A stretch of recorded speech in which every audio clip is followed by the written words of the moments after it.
This is a bulk film loader from the 70s. Around about the same time they were making really cheap plastic cameras with cheap black plastic around it and cheap plastic lenses on those cameras.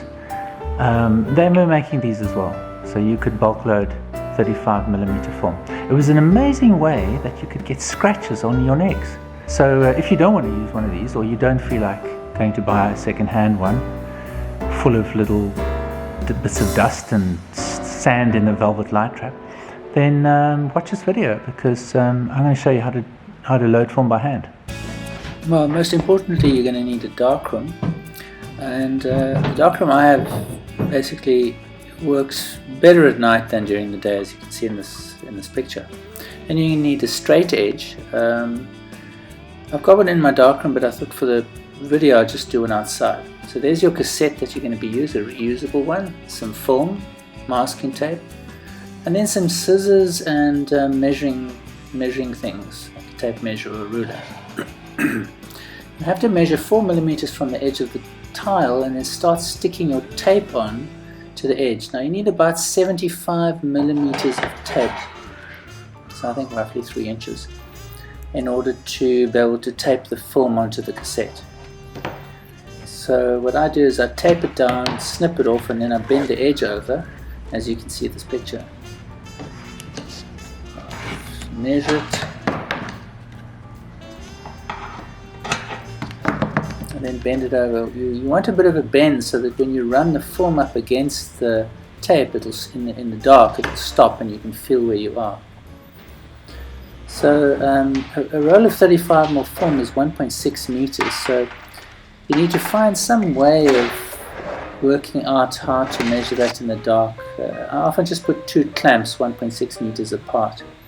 If you make it a bit longer, you'll see that it won't quite fit into your cassette, so you've just got to snip off a little piece. So I usually just bite the piece off and then snip it straight. Now it's difficult to snip straight, but once you've snipped, you can feel whether it's 90 degrees or not, and I find that then I can always snip again and then feel it and then snip again till eventually I've got something that's more or less 90 degrees.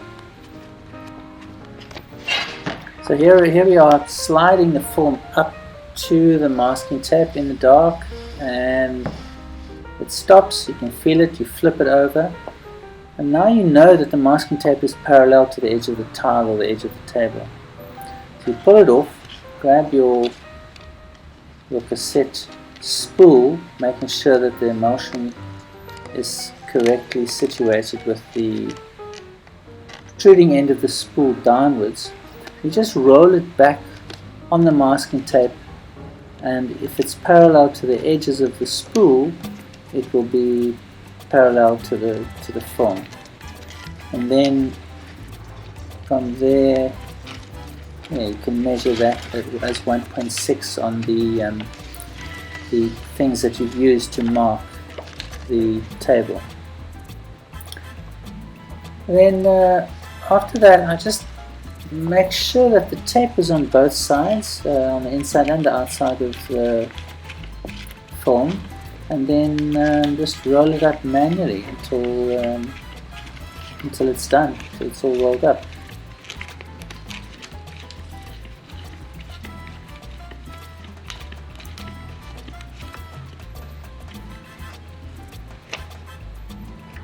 Okay, this is also a little bit tricky to do in the dark sometimes. Just get the hang of it if you practice it a few times before you start. And then obviously, in order for it to fit into the camera, you've just got to do that little shape that allows it to fit into the sprocket holes.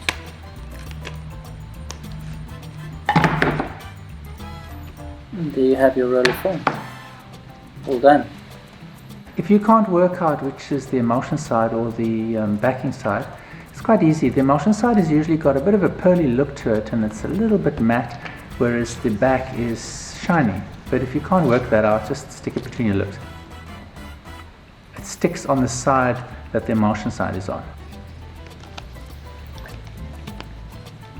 There's also a useful tip that I can maybe share with you, is that sometimes if you're using a canister that you can't pop the end back, it doesn't really matter. As long as you've got the cover, you can actually just use the film cassette without its end, because it's anyway a little dark inside there, and you're not going to send it out for processing. If you process it yourself, you may as well just load it like that. Make sure obviously that you load it in darkness, and you're good to go. You don't need to have a perfectly sealed cassette. So there I am loading the half-sealed cassette. Make sure that you get your loading correct, because this is where a lot of people make mistakes. Pop it in. Make sure that those pocket holes are very nicely aligned with the film. Pop the end closed. Take a couple of shots, so watch your film going into the spool there at the end, and then close. And then it's important to as you close it, to make sure that the winder is going in the opposite direction as you shoot. So just have a look at that. Make sure, as you can see on the winder, it's going the other way around, so you know your film hasn't broken or anything. So for the film, cameras are more or less the same in terms of how they load. So they'll have a couple of differences, but pretty much all film cameras load in the same way. Now you can see there's the winder winding backwards, so you know that it's well engaged. Here we have an old Canon, which has got a film loading device. In fact, quite a clever piece of technology. You just have to stick the film in underneath that little thing, underneath that flap, and it automatically loads it safely. And yeah, there you go.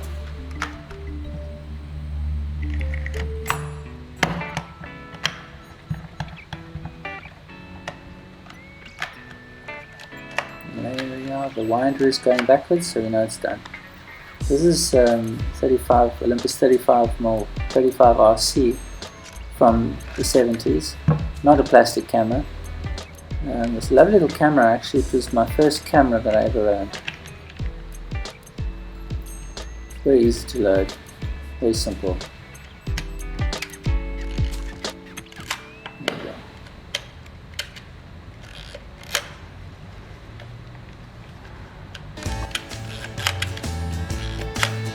So here's our loaded cassette. Hope you enjoyed the video. Feel free to ask questions in the comment section. Till next time.